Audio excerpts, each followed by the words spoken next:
Yo, we're diving deep into the rap game today, spotlighting those fearless rappers that are always ready for anything. Facing hate, shady biz, court drama, or beef, they stand tall. They're the real deal, handling chaos through tough times into dope rhymes. Sometimes I think their fire could light up the stage and they show us what real talent is. Alright, let's start out with NBA YoungBoy. You know, the Baton Rouge menace. His narrative is a cocktail of confrontation, both in the booth and on the streets.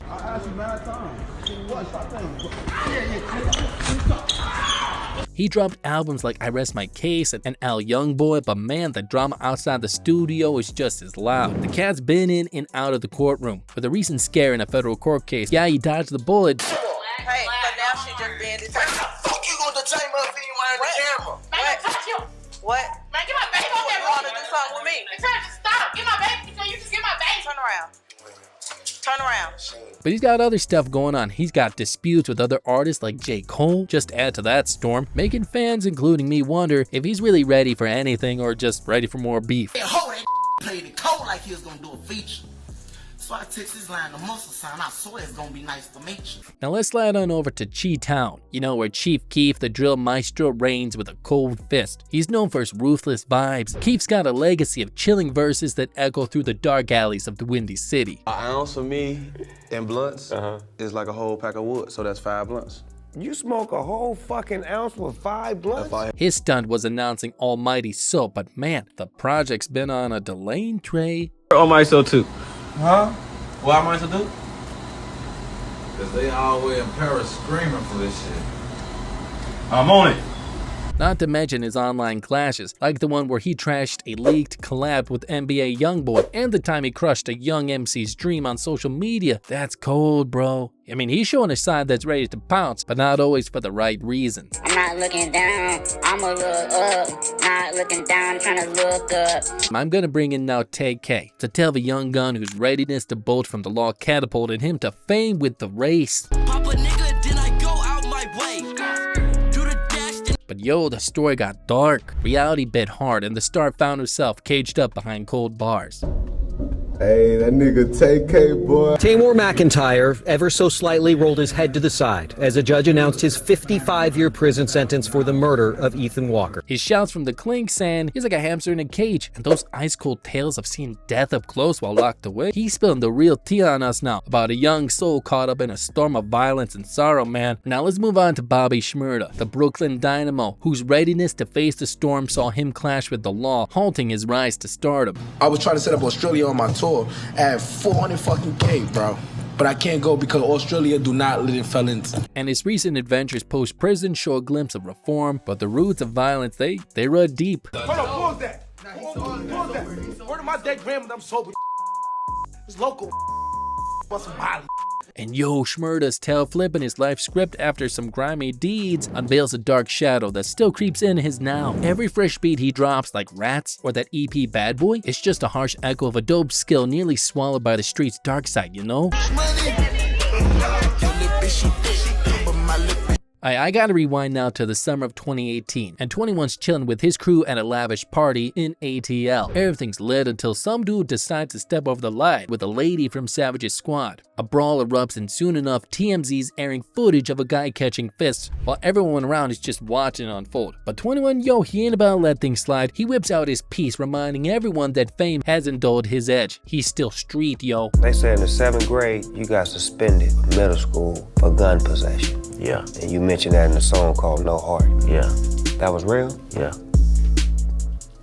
You had to protect yourself in that grade? And lucky for everyone, it was just fist flies and not bullets. The cops show up, they do their thing, and nobody's getting cuffed. But 21 makes it loud and clear though, if you mess with him and his people, they're gonna bring the storm. I got shot in my arm again, my collarbone, my neck, my hand, and my finger. But now I gotta talk about Lil Durk. He's got his own tales of keeping it 100. Early morning, July 11th, 2021. Some desperate fool trying to hit Durk's place. They didn't count on Durk and his girl India Royale packing heat, yo. They fire back and turn the tables on the robbers. The neighborhood's buzzing, and by morning, the feds are sweeping through Durk's crib. Turns out nobody's hurt, but the message is sent. Durk even lays it out on a track later, dropping the lines about that intense night. Snack Dogg, the Detroit rapper who's not here for any BS. He's live on Instagram, right? When some haters start yelling at him, without a pause, Snapdogg drops his phone and it's on. He's firing back and the live feed's catching every moment. Snapdogg's name starts buzzing harder, and although it rings some unwanted bells with the law, in a candid chat later though, he admits that things got a bit too wild, drawing heat from the 5-0. But hey, in the gritty world of hip-hop, real recognizes real, and these rappers prove they're ready for whatever, whenever. Alright, so check it. We talking now about the queen Nicki Minaj, born and bred in Trinidad. Now she's slaying across the globe with her animated flows and a voice that cuts through. She's a whole vibe. Nicki burst onto the scene dropping bangers like Super Bass and Starships, and she ain't looking back since. And now she's one of the top queens in the rap game, no cap. Her flamboyant style and bars pack power, making her a role model for chicks everywhere. I want to just I say, can deal with this filter right here. it's not a filter. It's how we like, What's how up, I look in real life. What's up? And yo, y'all can't forget about the time Nicki had that street beef. Yeah, it went down with Cardi B during the New York Fashion Week in 2018 over at Harper's Bazaar Icons party. Things got heated and Cardi went tossing her shoe at Nicki, but Nicki, she kept it cool. She didn't let it phase her one bit. The streets were buzzing though about that drama for a hot minute, showing that even in high heels, Nicki stands her ground. And through all that glitter and beef, Nicki keeps proving she's a force to be reckoned with a crown on her head and a mic in her hand. Alright, enough about that. Let's swing on the spotlight to Da Baby. This rapper's no stranger to bringing showdowns. Flashback to a Walmart run, where a simple shopping trip turned sideways, yo. Da Baby was with his fam when two goons rushed him. Brand new Lamborghini, fuck a cop car. With a pistol on my hip like I'm... The situation got heated, and before you know it, one of the guys, Jalen Dominique Craig, caught a bullet and didn't make it. Da Baby stood his ground and the law sided with him, slapping him with only an unconcealed weapons charge. Da Baby later sent out vibes to the other side saying, even though I had to do something to one of my ops and ain't no rip me, you know, my heart's still beating, you know, and condolences go out to the other parties involved. Not right now, bro. No, please. I'm a big fan, bro. I listen to all your music. What's your favorite song? You did the box, right? Yo, back in the early vibes of 2022, some clips hit the scene and the streets start talking. Looks like Da Baby was catching heat and not just throwing it. Dude steps on the gram, clearing the smoke, saying, I pull up, press you and your homies, what y'all gonna do? But aight, this ain't the first time Da Baby had to face the music. Dude started catching waves in the city, and suddenly envy's knocking at his door. In a real talk, he spells that even though the beats were banging, the biz was a mess. The hustle, they were cooking up their own threads right in the crib for them shows. I mean, it's clever, right? But one night, Da Baby finds himself in a scene straight out of a movie. His door gets kicked in and a squad of 6 masked goons storm in. Da Baby grabs his piece and steps into the living room, and bam, it's him against a whole crew. First shot, one down, and then the whole room lights up and he bounces through the garage, not a scratch. And yo, he later tells DJ Vlad later, he knew they were greenhorns from the moment they went for the TV. Classic noob move. Situation was under control enough, you get what I'm saying? Like for me to even be able to process, because at first it's like, I don't know what's going on. Like, yeah.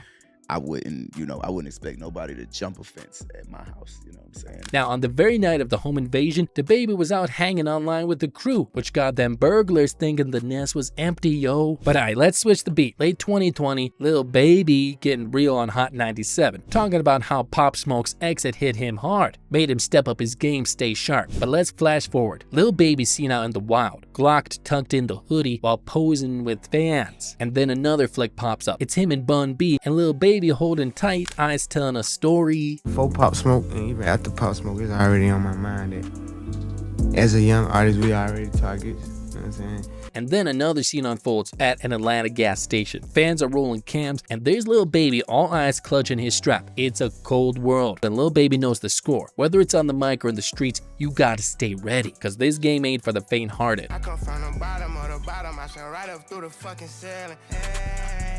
Aight, I'm gonna talk about Sauce Walka. Yo, when the leaves started to fall in September 2022, the streets buzzed with tales of Sauce Walka stepping into a deadly scene. Word on the street was he silenced a fool who tried to snatch his ice. Soon as that started a churning throughout the streets, Sauce hit the gram dropping truth bombs. Ain't going there, I'm one of them not folding. So tonight, somebody paid the price for a foolish moves, but the story ain't like y'all thinking. He spilled. From his tone, people thought Sauce turned a robber into a ghost, but nah, that ain't how the script went, yo.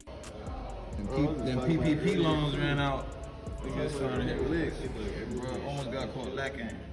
Sure, Desperado tried to snatch Sauce's jewels, but our man stood his ground, and the drama unfolded, leaving a dude named Travell Watson breathless, a victim to the robber's rage when he too tried to resist. Now you can send this to the whole LGBT, ABC community. That's why you come and fuck with a like me. The streets mourned, and Sauce, real as they come, visited the gram paying homage to Travell. He admitted he too almost kissed death for his shine, but yo, that's the code he lives by. He let the world in, saying, need to clear the smog, bring in peace to Travell's kin, unveil the real about that dark night. Not many in the rap game would stand tall with death staring them down, but Sauce proved he's a cut above the rest, and walked out of the shadows breathing. How do you manage to keep it real and humble big as you is, man? That's what cause before I was a rapper, I was a gangster. Alright. You know what I'm saying? Yeah. So I just move a different code, a different level of principles and shit like that. Hey yo, which one of these warrior rappers sagas hit the hardest? NBA YoungBoy's courtroom drama, Chief Keef's chill, TK's race, Bobby's comebacks, 21 Street's loyalty, Durk's stand-up, Snap's lit fire, Swift's reality check, The Baby showdown, Lil Baby's vengeance, or Sauce Walka's deadly encounter? Hit that like, subscribe, and drop the comments down below, yo.